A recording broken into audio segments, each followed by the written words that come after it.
rolling hills and luscious landscapes. Cozy villages, cute fairy tale-like houses, and colorful meadows.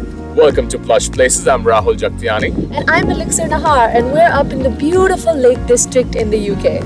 An elixir of sorts that's guaranteed to cast its spell on you. But first, let's make a pit stop in London. One of my favorite cities in the world.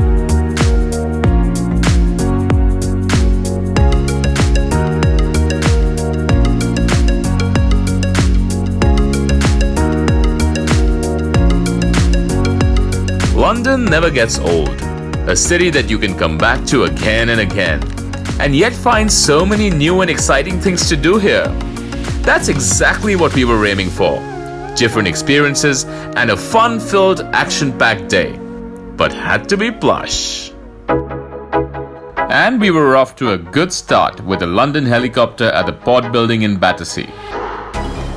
A mere 20-minute joyride made us fall in love with this amazing city all over again. This was a whole new way to discover London, looking over some of the city's landmarks from above.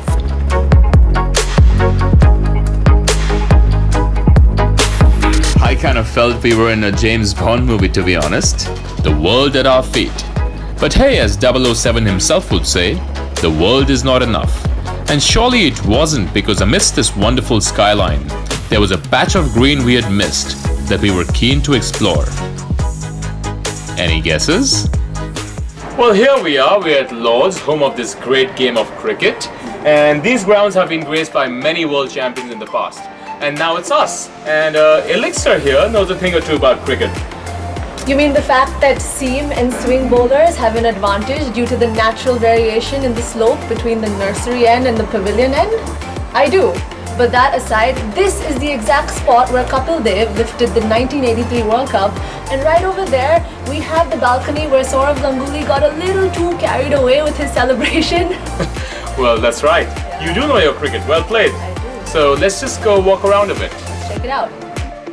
This is a pilgrimage that's gotta be on the bucket list of every cricket fan. For the next hour and a half, we got a tour of the whole stadium. Areas like the players' dressing room, as well as the state-of-the-art media center, both offering the best seats in the house. And hey, we also stepped onto the ground just for a bit, before a player's overthrow knocked us over, or before any of those guys could sledge us.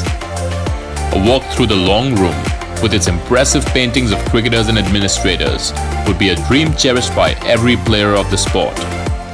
And here we were, acting like we owned it, about to play the match of our lives. The legends did not look too happy. Well, neither did these guys at the Chelsea Football Club. A platinum tour had me sneaking into their changing room on their day off.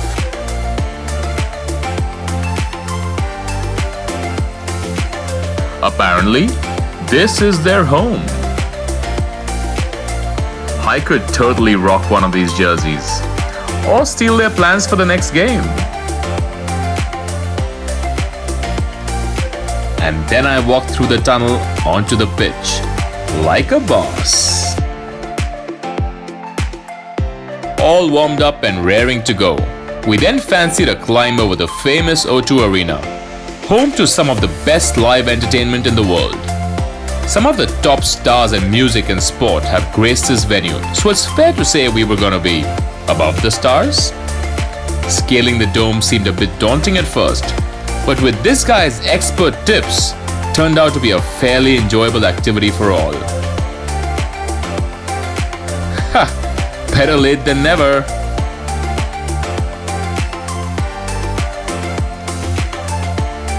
Okay, mission accomplished. Now it's time to celebrate. And we did it in style at the Obliques restaurant at the Shard. A super tall London skyscraper with another fabulous view of this buzzing city.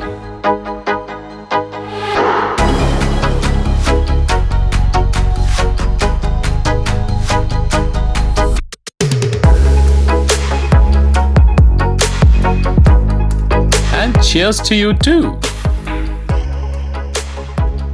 What a day it had been, and we were only too happy to retire for the evening at the Kimpton Fitzroy Hotel, housed in a structure not bereft of any charm.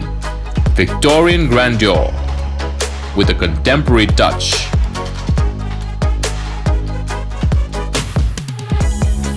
I crawled into this cozy bed, excited about the week that lay ahead.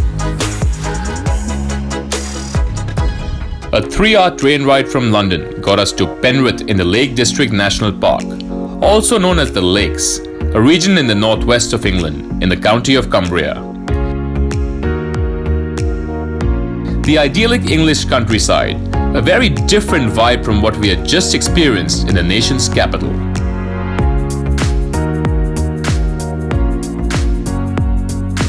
And while you're soaking in this jaw-dropping scenery, let me give you a good piece of advice.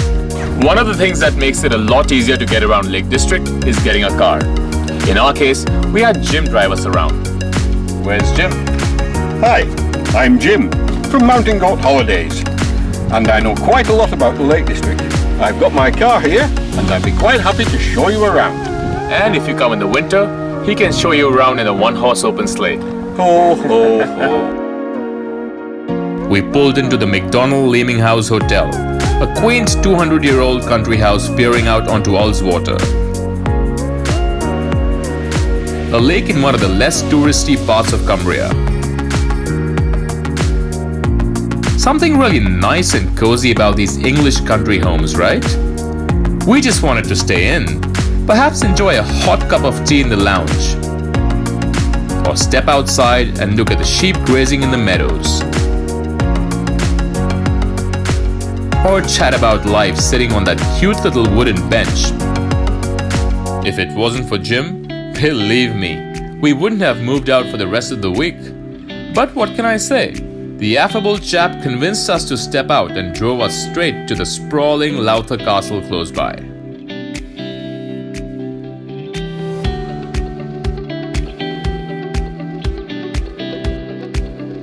Once an opulent residence, replete with a grand art collection and a room for every day of the year.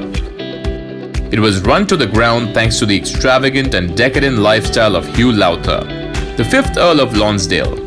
Every door handle, every chimney pot, and even the roof had to be auctioned off, and all that remained was his empty shell.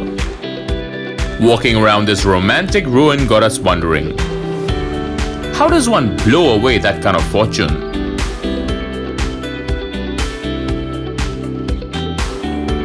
Hey, I'd be thrilled with just this cottage. Whatever happened to living on love and fresh air? Or enjoying life's simple pleasures, like a nice boat ride on the Ullswater steamer?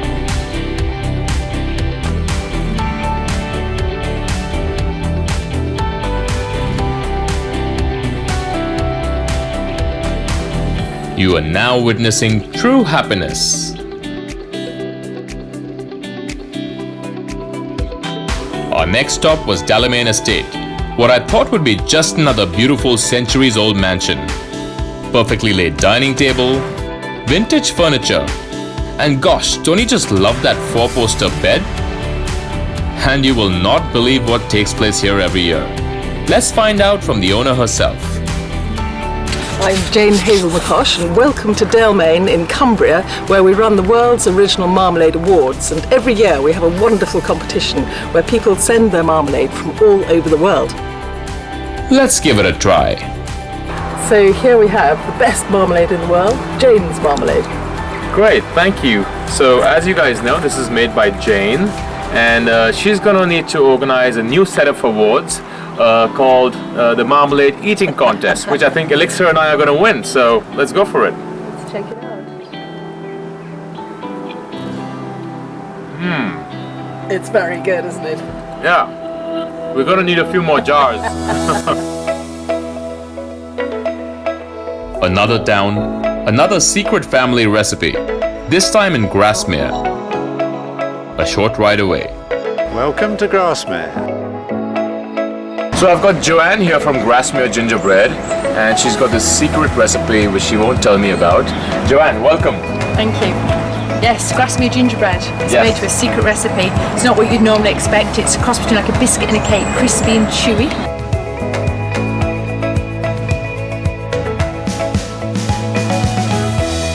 And we've been baking it here in Grasmere in this little cottage for the last 164 years to a secret recipe.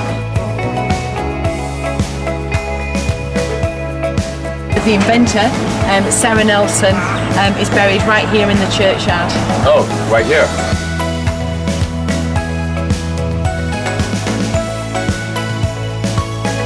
It tastes like Christmas happens all year round over here. I love it. I'm a very big fan of gingerbread. But the aroma of freshly baked gingerbread wasn't the only draw for us here. In the neighboring village of Rydal, a couple of miles away, lies arguably one of the most popular attractions in the Lake District. One that is definitely unmissable for lovers of poetry. I wandered, lonely as a cloud, that floats on high over vales and hills, and all at once I saw a crowd, a host of golden daffodils. When you're in a setting as pretty as this, it's hard not to recite a poem or two, right? Especially when you're at Rydal Mount, the home of one of England's most loved poets, William Wordsworth, who lived here for 37 years.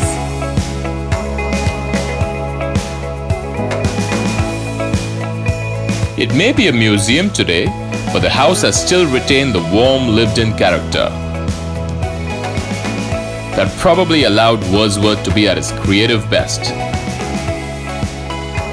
Well, William Wordsworth had this wonderful view, but I would need a little more, let's call it inspiration, to come up with fancy prose like that. We got a brief history of the place and a tour before getting our hands on the good stuff. Well, a very warm welcome to the Lakes Distillery. Happy to be here. Good. Well, my name's Ruth. I'm one of the tour guides here at the Lakes Distillery. Okay. So this distillery only opened in 2014. It's quite a new distillery. Currently, we have 3 spirits available. We have a blended whiskey, a rather excellent gin, and a vodka. Excellent. And I was wondering if you might like to try them. Geez, I thought you'd never ask. Shall we start with the blended whiskey first? Sure, whatever you want. So this is a British blended whiskey. The spirits in this blend have been sourced from around the British Isles. Have a little smell of that now. Nose the spirit. What do you think of that? It reminds me of my 21st birthday. As long as 2 years ago, is that right? It's fairly recent, I assure you. So it's a little bit smoky to nose, and there's a bit of spiciness and nuttiness there. So this is my first visit to a distillery ever. I'm really excited. And you know how they say gin is to England what whiskey is to Scotland? Luckily for me, they have both plus vodka, so I get to see all of it being made.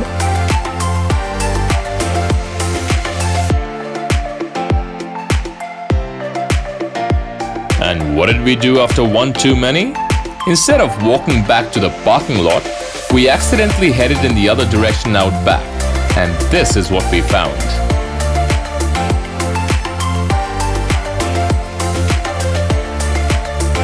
So I found this beautiful meadow, and I'm here with these alpacas. And alpacas are native to the Andes. You'll find them in Peru. And the wool from the alpacas is more expensive than cashmere wool. So that's something new I learned today. And let's see if I can go pet these guys.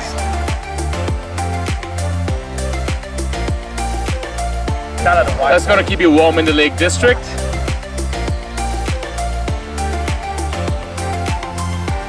After the shenanigans of the day, we needed the evening off. An overnight halt at Leeds Head, a charming 11-bedroom hotel in rural Borrowdale Valley, with sweeping views like these, was very welcome.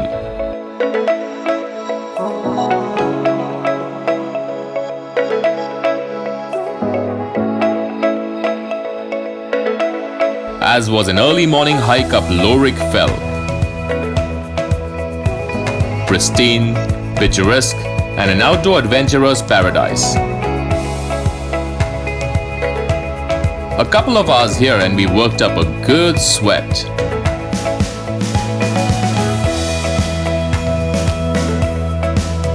Maybe a bit tired with the exercise, definitely not tired of this view. Either way, when you've got an appointment with a couple of strong alpha males set up, you better be fit and ready to go. In the town of Ayside, on a private 5-acre site, a walk with Maska and Kajika, two hybrid and may I add inseparable wolves was absolutely exhilarating. Just look at these guys. It's really important when you're working with wolves that you don't make direct eye contact with them.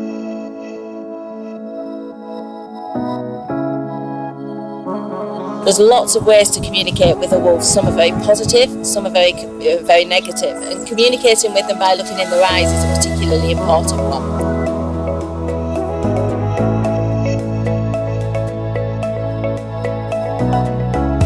If you make direct eye contact with them, it's possible that you could be saying, I could challenge you for your job.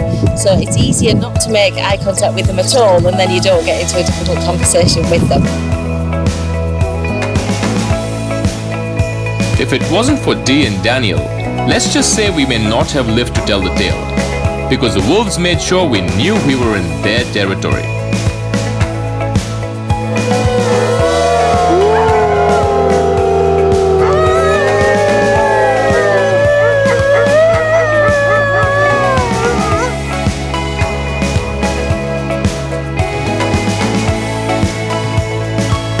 Too much drama. There's also drama of another kind in the Lake District, one that involves the stage, lights, real actors. You know what I'm talking about. Theatre by the Lake is stunningly situated by the shores of Derwentwater around the town of Keswick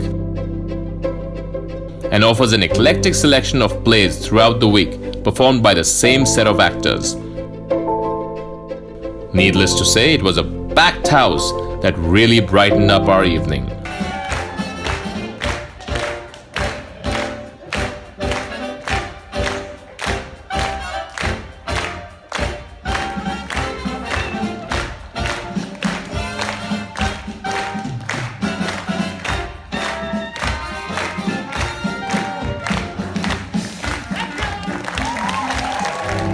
With one setting prettier than the other, mealtimes was something we really look forward to as well.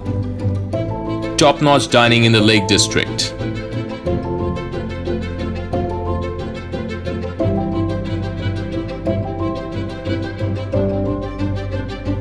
But there was one venue that really stood out for us.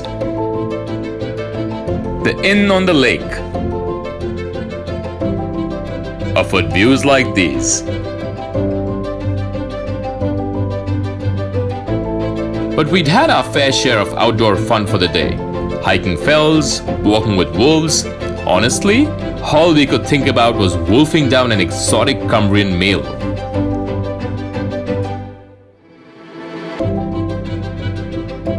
I have ordered the braised big cheek with roasted fillet. We're in Lake District. You have to try everything once. One thing I do miss though are like my spices, you know. I'm very satisfied with my lamb, and it helps to know that the lamb is homegrown and all of their products are locally sourced within Cumbria. So I'm still technically eating something that's very local to Cumbria, so I'm happy. I think for a change this is great, and the presentation was great as well. So yeah, 2 thumbs up.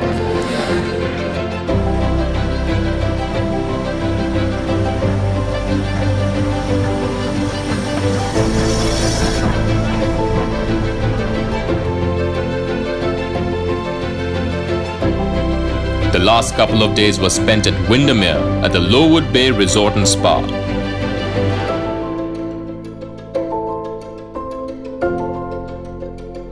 With its chic interiors at a much sought-after location, you could easily choose to relax indoors and cozy up with a good read or a chat, or hop across the street for a boat ride in the tranquil waters of Lake Windermere. The on-site water sports center gave us a few options, and while Elixir opted for a calmer canoe experience, I decided to jump right in, try my hand at wakeboarding. Unsuccessfully, I might add. Here's the right way to do it. Too bad it wasn't me.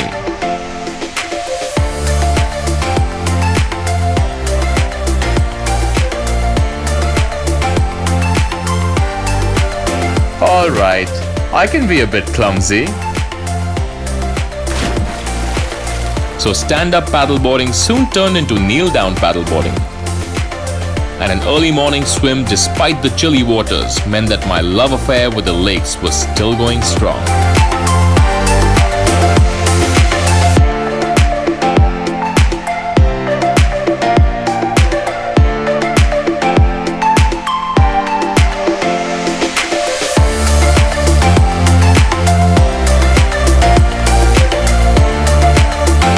So this is it. A fantastic trip that began in busy London now comes to an end in the beautiful Lake District. And there's so much to experience here. Bet we've added a few more things to your bucket list. Well, hope you've enjoyed it and we'll see you soon.